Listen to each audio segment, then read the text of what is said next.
जिस बांसुरी की एक एक धुन पर पूरा वृंदावन ठहर जाता था। यमुना की लहरें रुक जाती थी और गोपियों के हृदय अपने आप कृष्ण की ओर खींच जाते थे। उसी बांसुरी का मौन सबसे पहले लोगों को खटकने लगा जब श्री कृष्ण ने अपनी लीला पूर्ण करके इस धरती से विदा ली।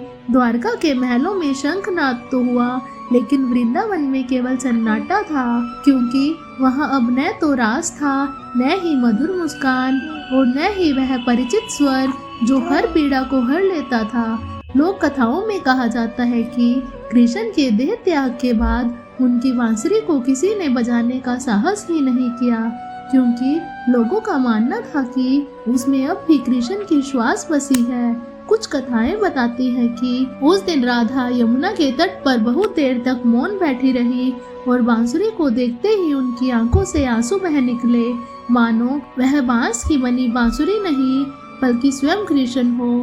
कहा जाता है कि बांसुरी ने भी उस विरह को सहन नहीं किया और उसने स्वर देना ही छोड़ दिया, जैसे उसकी आत्मा कृष्ण के साथ ही चली गई हो। वहीं एक प्रचलित मान्यता यह भी है कि कृष्ण ने देह त्याग से पहले ही अपनी बांसुरी यमुना को सौंप दी थी, क्योंकि वे जानते थे कि संसार में उनके बिना यह बांसुरी केवल पीड़ा का कारण बनेगी। इसलिए यमुना ने उसे अपनी गहराइयों में छिपा लिया और आज भी साधक मानते हैं कि गहन ध्यान में यमुना के किनारे बैठने पर बांसुरी की क्षीण धुन सुनाई देती है। कुछ संतों ने यह भी कहा है कि बांसुरी स्वयं टूट गई थी, क्योंकि जिस प्राण से वह जीवित थी वही प्राण संसार से विदा हो गया था। लेकिन इन सभी कथाओं के पीछे एक गहरा अर्थ छिपा है कि बांसुरी कभी अपनी नहीं थी, न उसका कोई अहंकार था, न ही कोई इच्छा। वह तो पूरी तरह खाली थी और इसी कारण कृष्ण उसे अपने अधरों से लगा पाते थे।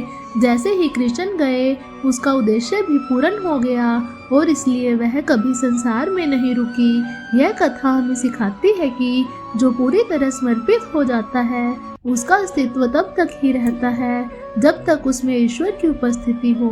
और यही कारण है कि कृष्ण के बाद उनकी बांसुरी भी इतिहास नहीं बनी बल्कि स्मृति बनकर रह गई। ठीक वैसे ही जैसे कृष्ण स्वयं इस संसार में रहते हुए भी उससे परे थे। जय श्री कृष्ण। बोलो राधे राधे।